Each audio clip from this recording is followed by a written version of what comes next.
إن الذين كفروا ويصدون عن سبيل الله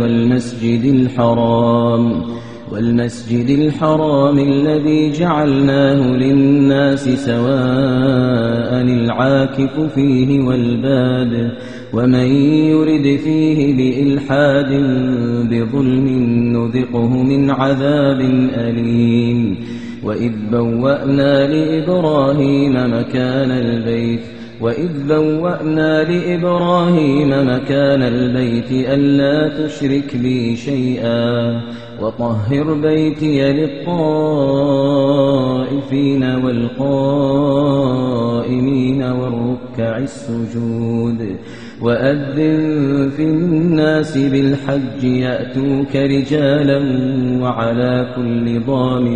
وعلى كل ضامر يأتين من كل فج عميق ليشهدوا منافع لهم ويذكروا اسم الله في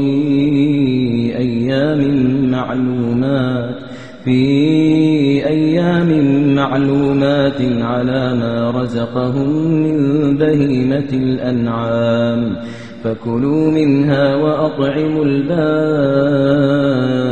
الفقير ثم ليقضوا تفثهم وليوفوا نذورهم وليطوفوا بالبيت العتيق.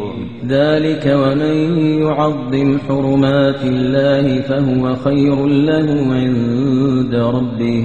وأحلت لكم الأنعام إلا ما يتلى عليكم فاجتنبوا الرجس من الأوثان واجتنبوا قول الزور حنفاء لله غير مشركين به ومن يشرك بالله فكأنما خر من السماء فتخطفه الطير أو تهوي به الريح في مكان سحيق. ذلك ومن يعظم شعائر الله فإنها من تقوى القلوب. لكم فيها منافع إلى أجل مسمى ثم محلها إلى البيت العتيق.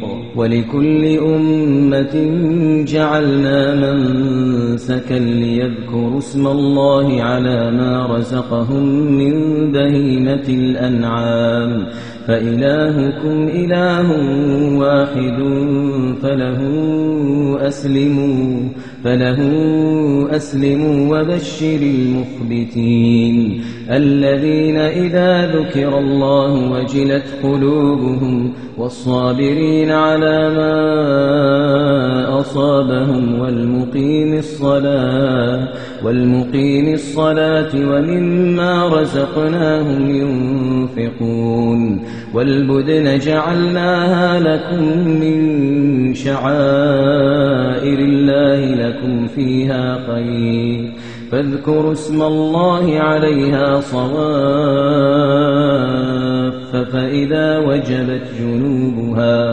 فإذا وجبت جنوبها فكلوا منها وأطعموا القانع والمعتر كذلك سخرناها لكم لعلكم تشكرون. لن ينال الله لحومها ولا دماؤها ولكن يناله التقوى منكم. كذلك سخرها لكم لتكبروا الله على ما هداكم وبشر المحسنين. إن الله يدافع عن الذين آمنوا إن الله لا يحب كل خوان كفور.